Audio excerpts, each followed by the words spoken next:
मसला ये है अपने रब को अपनी तरफ मतवज्जा करना।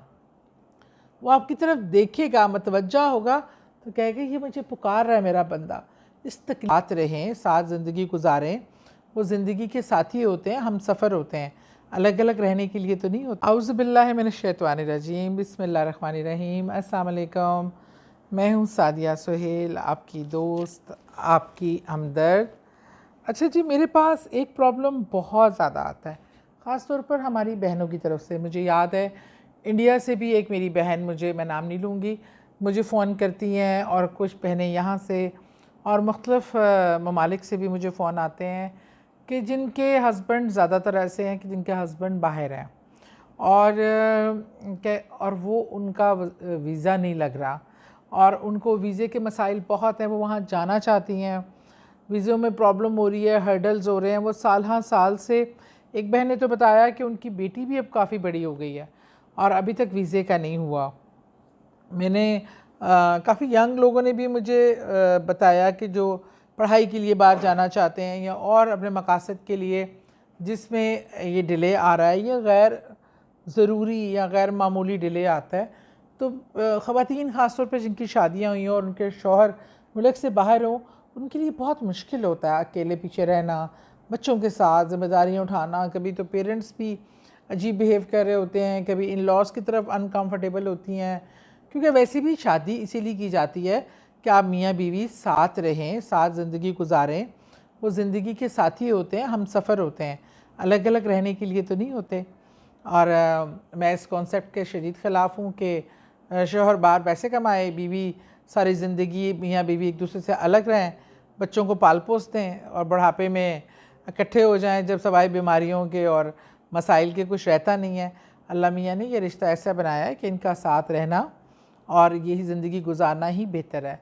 आज मैं अपनी उन्हीं बहनों, भाइयों और बच्चों के लिए वो वजीफ़ा लाई हूँ जिससे वीज़े में आसानी होती है।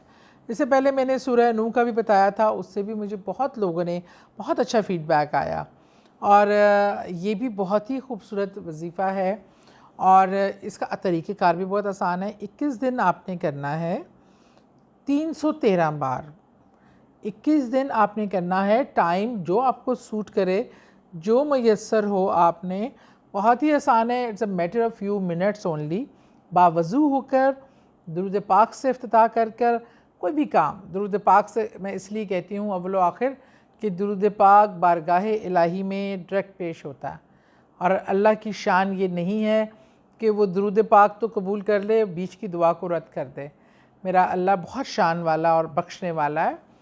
तो आपने 21 दिन 313 बार आपने पढ़ना, या रहमानो अगिस्नी, या रहमानो अगिस्नी, या रहमानो अगिस्नी, या रहमानो अगिस्नी। 313 बार आपने दिल से आप रहमान को पुकार रहे हैं, आप रहमान को आवाज़ दे रहे हैं, अपनी तरफ मतवज्जा कर रहे हैं।